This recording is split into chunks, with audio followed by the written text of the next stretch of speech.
Welcome to Conversations Beyond Borders. I'm Laura, a mindset coach and your guide through the fascinating, sometimes challenging, but always transformative world of midlife.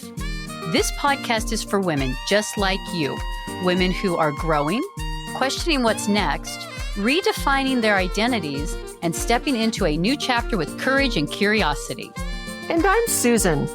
Whether it's an empty nest, a career shift, or just that feeling of what now, midlife brings many questions, but it also offers incredible opportunities for growth and discovery. We're here to explore it with real stories, expert insights, and honest conversations about what it truly means to navigate this time of life. In each episode, we'll explore a midlife challenge, whether it's making time for ourselves, stepping into new passions, or letting go of past expectations. We're tackling it all. And the best part, you're not alone in this.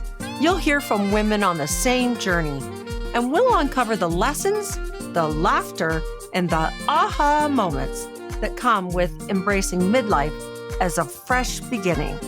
So whether you're feeling stuck or inspired, unsure, or ready to leap on in, Conversations Beyond Borders is here for you.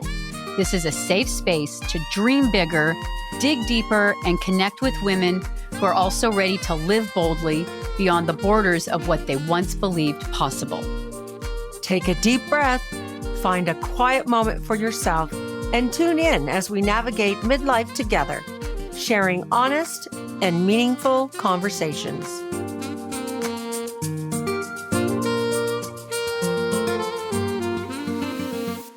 Welcome back to Conversations Beyond Borders. We're so glad you're here.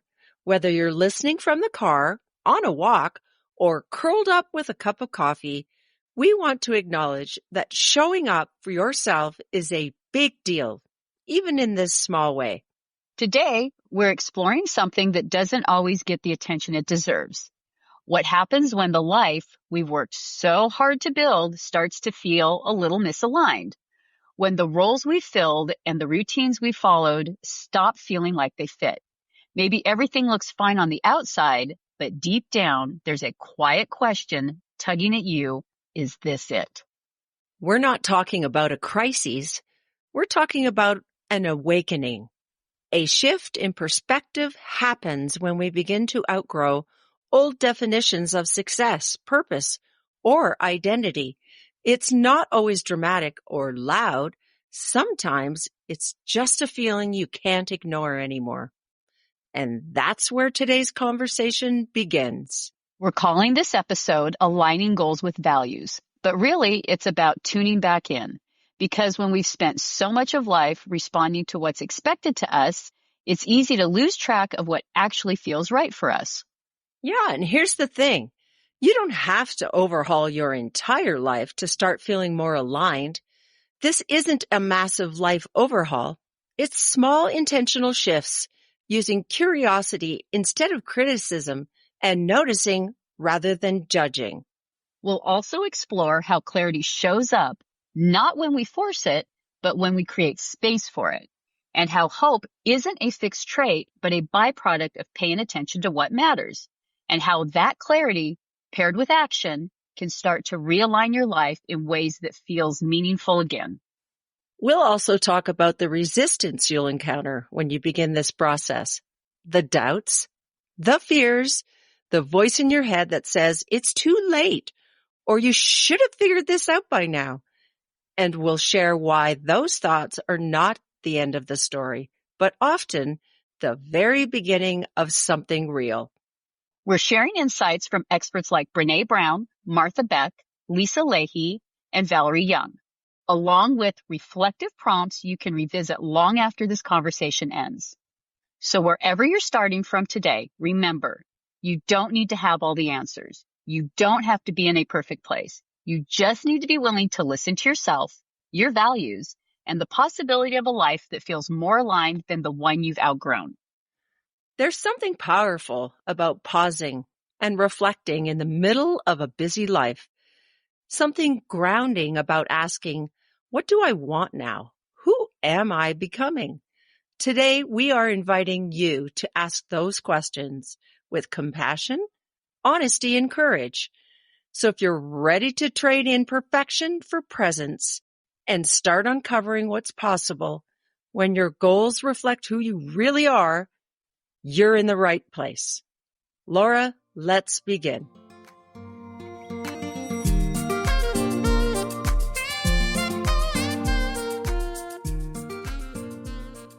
Welcome back. Laura and I are thrilled you have joined us. Today, we will consider something that may affect some of you, and that is when we start asking, is this it? We've spent years, probably decades, checking the right boxes, following the expected paths. But at some point, that nagging feeling shows up. Is this the life I want? That's where clarity comes in. But clarity isn't about having everything figured out. It's about tuning into what matters to you, not what society, family, or even past versions of yourself expect. Experts like Brené Brown and Martha Beck describe this as a shift from living externally to authentically. And once you start seeing what truly matters to you, something shifts. You stop feeling stuck and start sensing that change is possible. Oh, right. And that's where hopefulness starts to take root. Brené Brown discusses hope as something born from struggle. It's not just wishful thinking. It's that flicker of belief that you're not stuck forever, even if things are hard. So when you gain real clarity, it often sparks this kind of grounded hope. Not because you have the answers, but because you finally believe there could be a new way forward. Exactly. And the way to begin finding that clarity is through reflection. To our listeners, I encourage you to take a moment and think about a time when you felt most fulfilled. What were you doing? Who were you with? What values were being honored? Because often, buried in those memories are the clues to what clarity and ultimately hope can look like for you. Oh, that's a powerful exercise, Laura, because often those moments hold the key to what matters to us. Valerie Young, who studies imposter syndrome and midlife reinvention, says that the real confidence comes not from proving yourself, but from knowing yourself. That is so true, Susan. But don't you think when we start asking ourselves these big questions, it can stir up things like regret, uncertainty, and even fear? Oh, absolutely. And here's where I think a lot of us struggle to be overwhelmed. We get so caught up in trying to figure everything out at once that we actually shut down. Dr. Lisa Leahy, who studies adult development, discusses how the brain resists change because it perceives it as a threat. But if you approach it step by step, that overwhelm shifts into curiosity.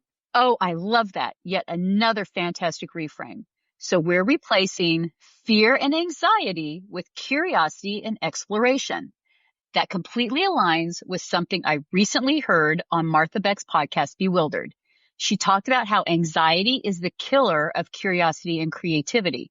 But we can flip that dynamic from one of limiting to empowering by using creativity to calm our anxiety. Oh, that is a valuable tidbit, Laura. And that curiosity, that willingness to ask more profound questions, eventually leads to a sense of liberation. It's the moment when you realize you are no longer bound by outdated expectations or someone else's definition of success. You get to decide what fulfillment looks like now. Laura and I are living examples of that. She's navigating a full-time job, and I've been diving into course creation and even launching a magazine for midlife women. Yet still, there was this undeniable pull to keep moving forward, to follow what felt true. And that pull was undeniable. For me, that shift really began when I stopped trying to create some version of the perfect life, the one that checks all the boxes but still leaves you feeling disconnected. I started asking myself, what's truly important? What actually feels good? What brings me energy?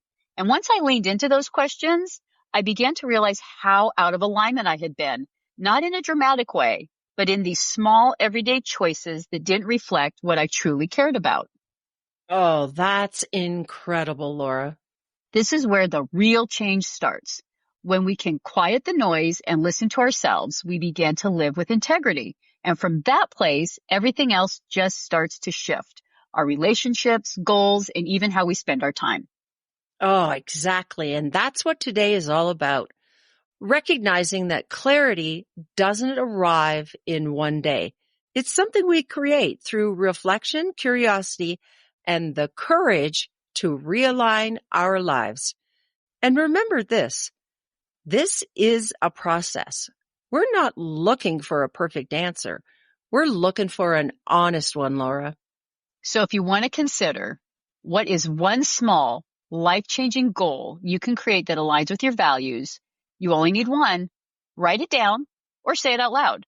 Remember, the small, manageable, not massive and overwhelming steps are what leads to big shifts.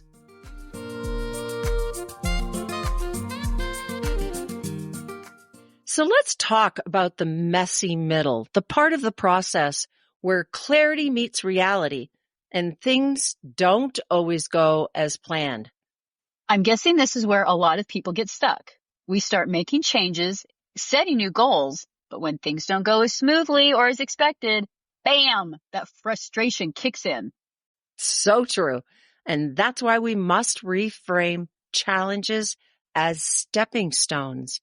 If you look at any major life change, it's rarely a straight line. I've always quoted this to my children as they grew. Life is about moving forward, but never in a straight line. Growth happens in the detours and the pauses and the unexpected turns. Progress isn't always linear, but it's always yours. Exactly. And when we stop expecting a straight path, we free ourselves from the pressure of getting it right the first time. Yes, when something doesn't work out as you expected, instead of thinking, oh, I have failed, ask yourself, what did this teach me? What's the next step forward? Because every setback carries a lesson. Susan, that is so true. In fact, one of my favorite quotes from Maya Angelou has been both a mantra and a guiding value in how I raise my kids.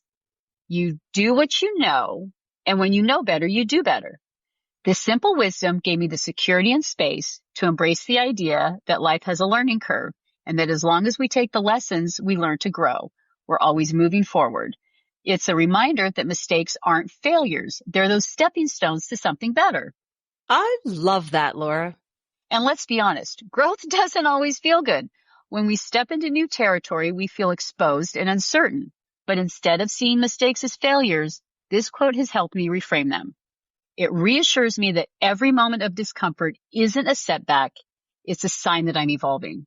Right? Oh, but that discomfort, that's a sign you're stretching yourself. When you work out a muscle at the gym, it's sore because it's getting stronger. So instead of resisting vulnerability, what if we leaned into it and said, this means I'm growing? Oh, Susan, I love the analogy. Stepping into vulnerability takes practice and work. And just like anything else you want to get comfortable with, consistency is key. The longer you work that little vulnerability muscle, the stronger and more comfortable you'll become in that space. You start to feel empowered and realize you're building resilience. Absolutely. And here's the thing. Growth isn't about having it all together. That's where self-compassion becomes essential. We're often the first to support a friend who's struggling, but when it comes to ourselves, the inner critic takes over. What if you spoke to yourself the way you would to someone you love? Remind yourself you're trying, you're learning, and it's okay to be still in the process. Oh, Susan, I love this empowering shift in perspective. It reminds me that self-compassion isn't just about being kind to ourselves. It's also about staying determined, even when the journey feels uncertain. Because the truth is, we won't feel motivated every day. Some days we'll question if we're making progress, but our determination is what keeps us showing up. And the more you keep going, and the more you strengthen your adaptability, Life will throw curveballs. Goals will shift, but adaptability means you don't see change as a failure. You see it as an opportunity. Maybe what you thought you wanted isn't the right fit anymore. And that's okay. You get to adjust. You get to choose again. Yes, you do get to choose. It's your life. But life can have a massive learning curve. So remember to give yourself permission, space, and grace to figure things out on the fly. And that's exactly what we're getting into. Getting comfortable with discomfort, embracing change, and navigating the process with resilience and self-compassion. Yes, and that's really where self-knowledge becomes a powerful guide. When you understand yourself, your values, limits, and desires, you start to build quiet confidence. It's not about always knowing the next step. It's about trusting that you'll figure it out when you get there. That trust becomes resilience, the ability to keep going even when things are unclear. And that's such a big shift for most of us because we're conditioned to think that confidence is about credentials, achievements, and all the external success markers. But what if confidence isn't about proving anything at all? What if it was simply about getting to a place where you trust yourself and your choices? I agree, Laura, and that's where resilience comes in. Because once you start asking these big questions, it can stir up regret, uncertainty, and even fear. Maybe you look back and realize you've spent years pursuing things that didn't align with your true self. Maybe you feel behind, like it's too late to make a change. But it's never too late to start paving yourself a new path. Exactly. And here's the thing. Resilience isn't just about pushing through discomfort. It's about trusting that you can handle the process, even if you don't have all the answers yet. And it's not about ignoring complex emotions either. It's about acknowledging those feelings and then choosing to move forward anyway. It's about saying, yes, I feel uncertain right now. Yes, I wish I had figured this out earlier, but I also know that every step I take from here is a step towards something more aligned with who I am now. That is brilliant, Laura. Resilience isn't about doing it alone either. Part of trusting the process is recognizing that it's okay to seek support, to talk to a mentor, a therapist, or a trusted friend. It's about giving yourself permission to learn and evolve rather than expecting yourself to have all the answers from the start. So true. Yeah, it is true, Laura. Clarity and confidence, they don't come from waiting for the perfect moment. They come from acting, even in small ways, and building trust in yourself over time. And that's the gift of midlife. It's not about starting over. It's about using everything you've learned to create something more meaningful. Exactly. This stage of life isn't about fixing anything. You've lived a rich, maybe even complicated life, but that doesn't mean you're broken. And we're not starting from scratch. You're starting from a place of experience and wisdom. This stage is about reclaiming and realigning the parts of you that may have been buried under those experiences or expectations. Yes, and the hard truth is we do live in a culture that doesn't always value aging, especially for women. But getting older doesn't mean becoming irrelevant. If anything, it's the opposite. This stage of life is rich with insight and depth that only comes from lived experience. You're not starting over. You are starting from a foundation of strength. And that gives you the power to realign your life in a more authentic, grounded, and meaningful way than ever before. Oh, Susan, that's such a beautiful statement. It really is not about chasing the perfect life, but committing to something deeper.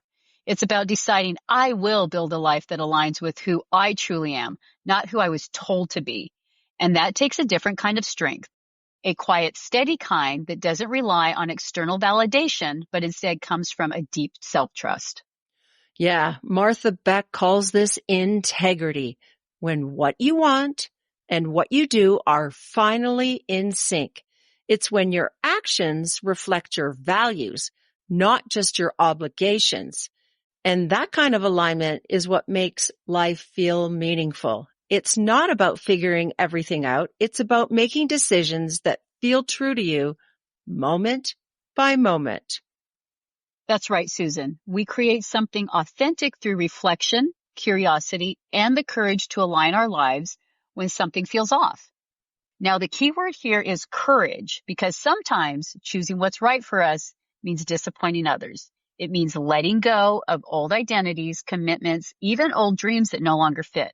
And that can be a very scary place to be. Oh, Laura, this is a process. We're not looking for a perfect answer. We're looking for an honest one. One step, one choice, one shift at a time. If you're stuck, don't pressure yourself to overhaul your entire life overnight. Instead, ask yourself, what's one thing I can do today that aligns with my values? It doesn't have to be big. It just has to be intentional. Absolutely. And real transformation starts with just one intentional step. So before we wrap up, ask yourself, what's one small action you can take that reflects what really matters to you? Just one.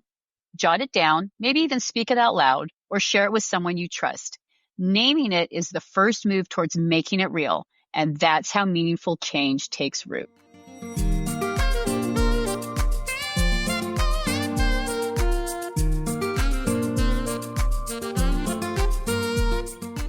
All right, let's recap. Today, we discussed how clarity comes from reflecting on our values and aligning our goals accordingly.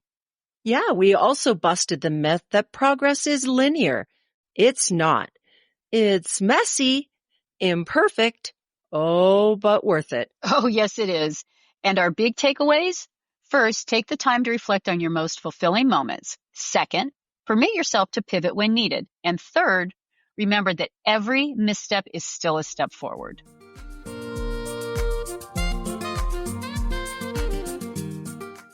Next time, we're diving into something huge, relationship vulnerability. How do we show up as our authentic selves without fear or judgment? How do we build deeper connections by embracing who we are? Well, Bernays says it's going to be a powerful one. Vulnerability isn't weakness. It's courage in action. So join us next week as we unpack it all. Until then, give yourself grace, trust the process, and remember, clarity isn't about having all the answers. It's about willing to ask the right questions. And remember, the journey may not be easy, but we promise it will be worth it.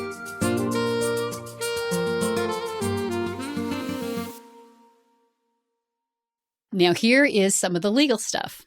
The information shared on this podcast is for informational and educational purposes only and should not be considered professional health advice, diagnosis, or treatment. We are not licensed mental health professionals, and the content of this podcast is not intended to replace care from a qualified mental health provider. If you are experiencing distress, facing challenges in your mental health, or require professional support, we strongly encourage you to seek help from a licensed healthcare professional. If you are in crisis and need immediate support, you can contact the Suicide Crisis Lifeline by dialing 988 or texting 988. Trained crisis counselors are available 24/7 to offer free and confidential support. This podcast is designed to inspire and support women navigating midlife transitions, but your journey is unique and professional guidance can make a significant difference.